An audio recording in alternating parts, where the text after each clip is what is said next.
right, today we are going to discuss the short stories that you read. And it's important for you to read those before watching the video for a couple of reasons. I really am not going to take the time to summarize them. I'm just going to comment on really the analysis of the stories. So you're probably going to be a little lost if you haven't read them. And it's also important for you to read these stories because they are going to appear on your final exam. So you are going to need to know details about what happens in the story in order to do well on that final. So if you haven't read them yet, neither of them are long. Go back, download those PDFs, and make sure you give them a read. So let's start by talking about everyday use. So what we're going to be practicing here is analyzing theme. Every story has a central theme, which is the main idea of the story. And so for this analysis, I'm just going to tell you up front, the theme of everyday use is this idea of heritage, right? A passing down from generation to generation of what is valuable about your family, the connection to family in your past, this idea of heritage. And so that's really what Alice Walker is writing about here. So when we analyze a story, you want to think about a couple different things. First of all, you want to think about the characters. So we're going to start by discussing how does characterization convey theme in this story.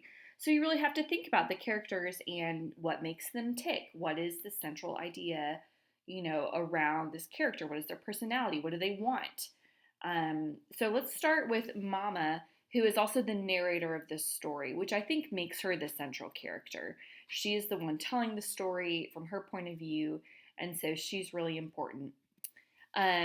Mama describes herself as a really hard working woman, right? In that opening few pages, she talks about things like, how she can butcher a cow all by herself, and how she's kind of a big woman. She's not very feminine.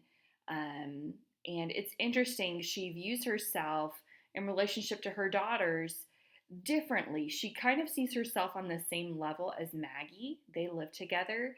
But Dee, the older daughter, who is more educated and refined, Mama seems to be very insecure around Dee and wants her approval in a lot of ways, as can be seen by she has this dream at the beginning of the story about being on TV and how, on TV she's going to be skinny and articulate, just how her daughter would want her to be. So that's interesting that Mama relates differently to her two daughters.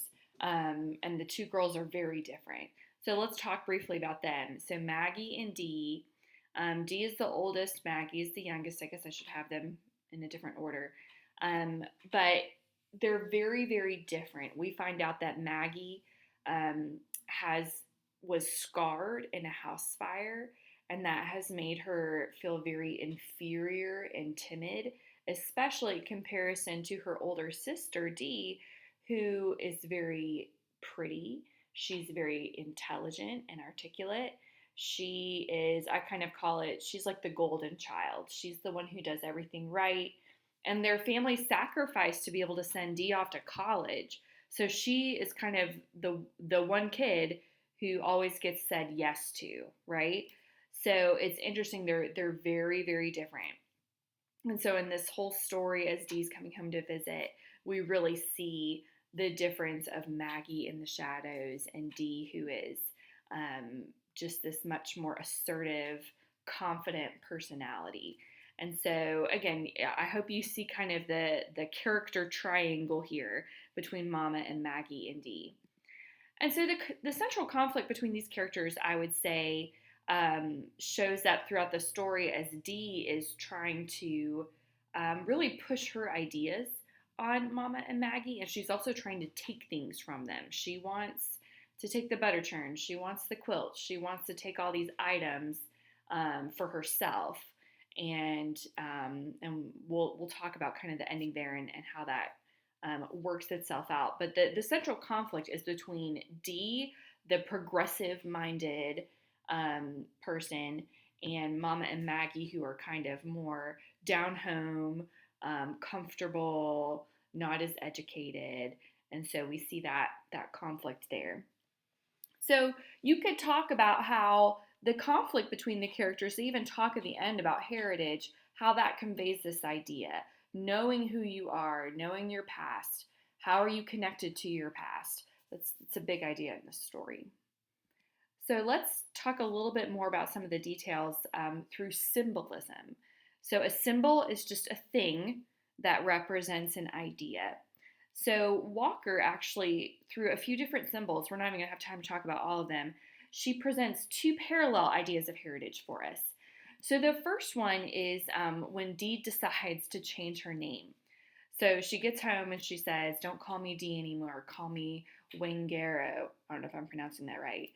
And so she's decided to change her name because she thinks the name Dee is too white, right? So at this time in the 70s, there were a lot of African Americans who decided to embrace their African heritage by changing their names to more African names.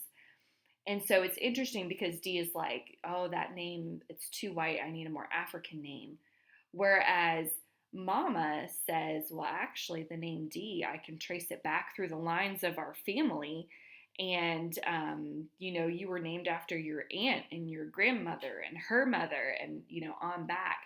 And so it's interesting how the character of Dee is so obsessed with embracing this African heritage that she's actually missing, um, her immediate heritage, the people she was named after. And what's interesting too is Maggie had this connection to her aunt and her grandmother that Dee seems to lack. So that name change is one symbol.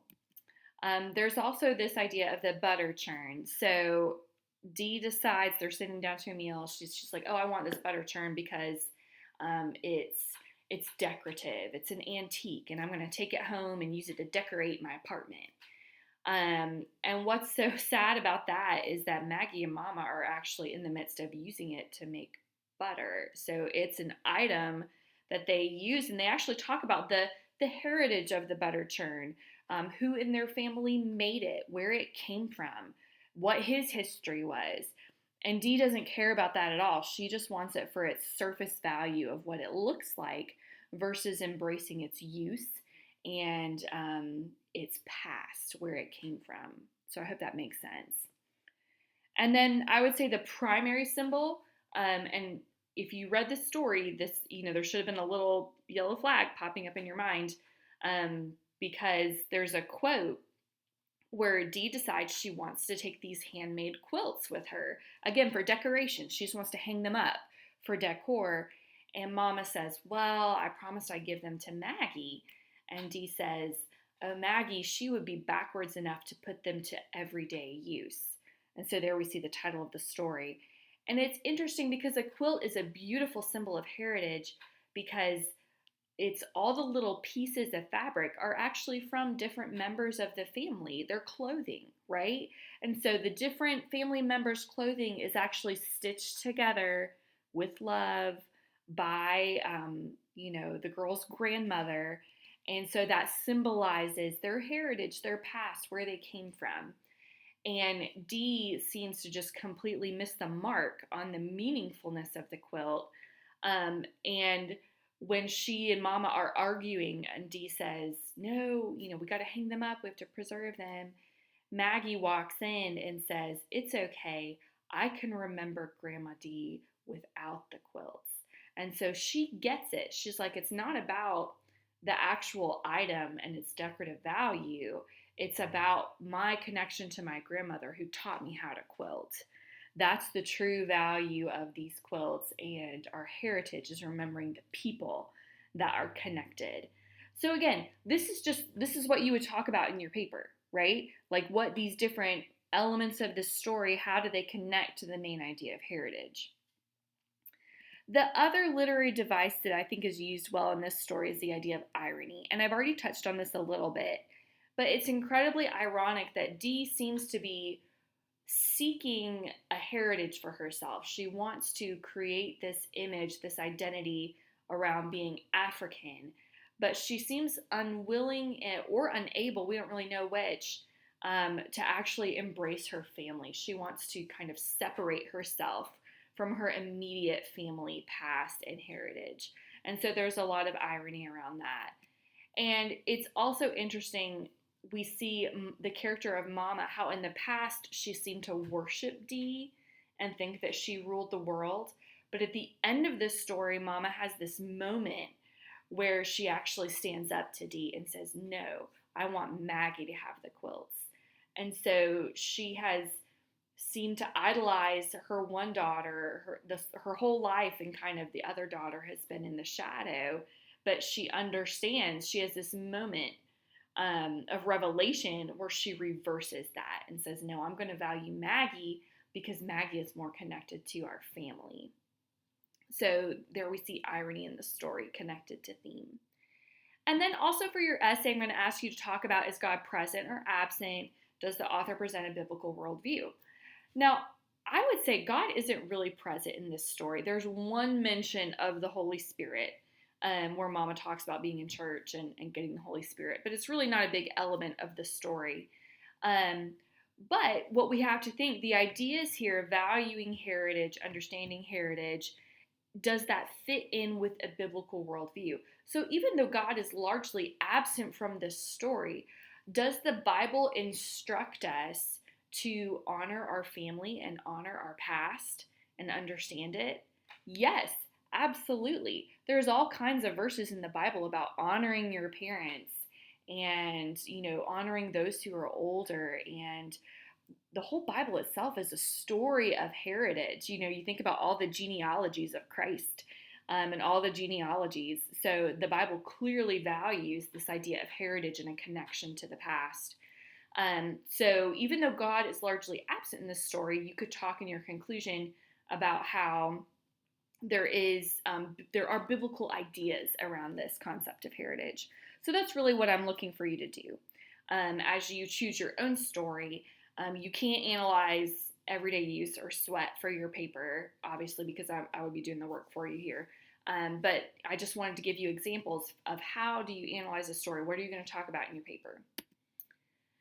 So the other story you read is called Sweat by Zora Neale Hurston. And the central theme of this story is justice. Okay, so this is kind of a good versus evil type of story where we have a very clearly like a good character and a bad character. And it's all about the good character getting her justice in the end. So characterization in Sweat. Delia is the main character, and she just seems to be driven by doing the best she can in a terrible situation. She's a hard worker.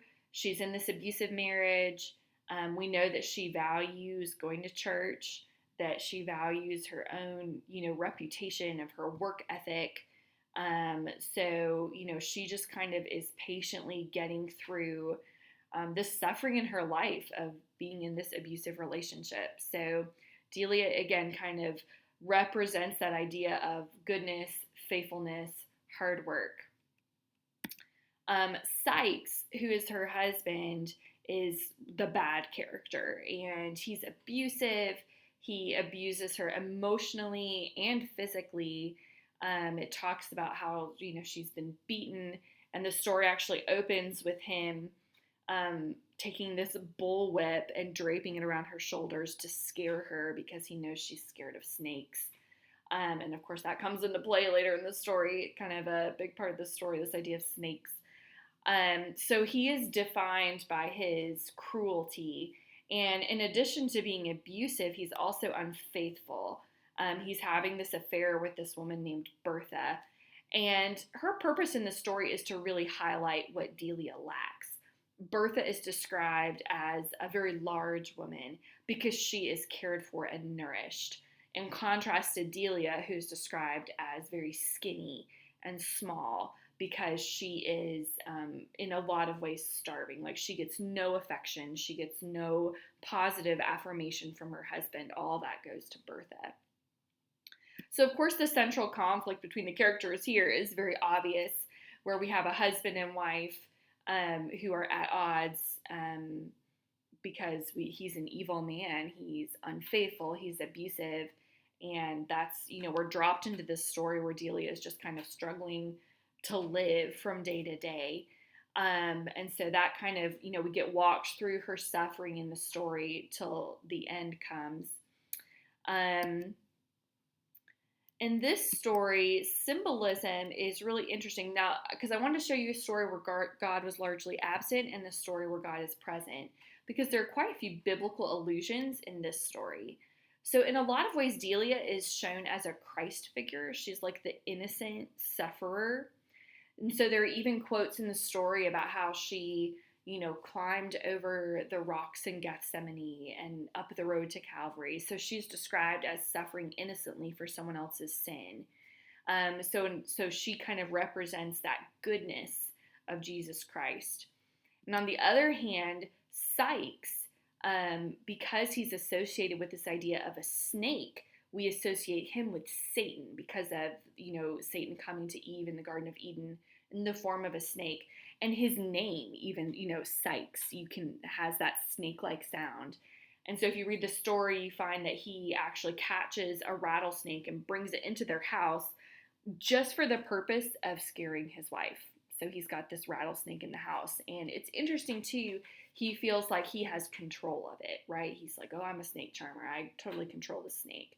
But of course, in the end of the story, the snake quite literally comes back to bite him, and he suffers the consequences of his sin. So biblical ideas are woven symbolically throughout this story, especially in relationship to the characters and how they're portrayed. Delia is symbolically portrayed as a good Christ-like figure, whereas Sykes is symbolically portrayed as a Satan-like figure. Okay? So there's symbolism in Sweat.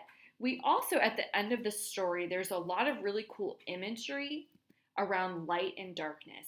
So if you look at that ending scene, and I'm not going to take time to summarize it, that ending scene where Delia escapes the snake and Sykes is bitten by the snake, we can see that Delia always has light with her, right? She is able to have light, have a lantern, whereas Sykes is in the darkness. And so that's really interesting how darkness surrounds his character and light is with Delia. And as Sykes dies, as the sun is rising. So there's this really beautiful imagery on, as he dies from the snake bite, the night is ending. It's like the darkness goes with him and it's a new dawn. There's this beautiful description of the light creeping up. And so Delia has new hope for the future.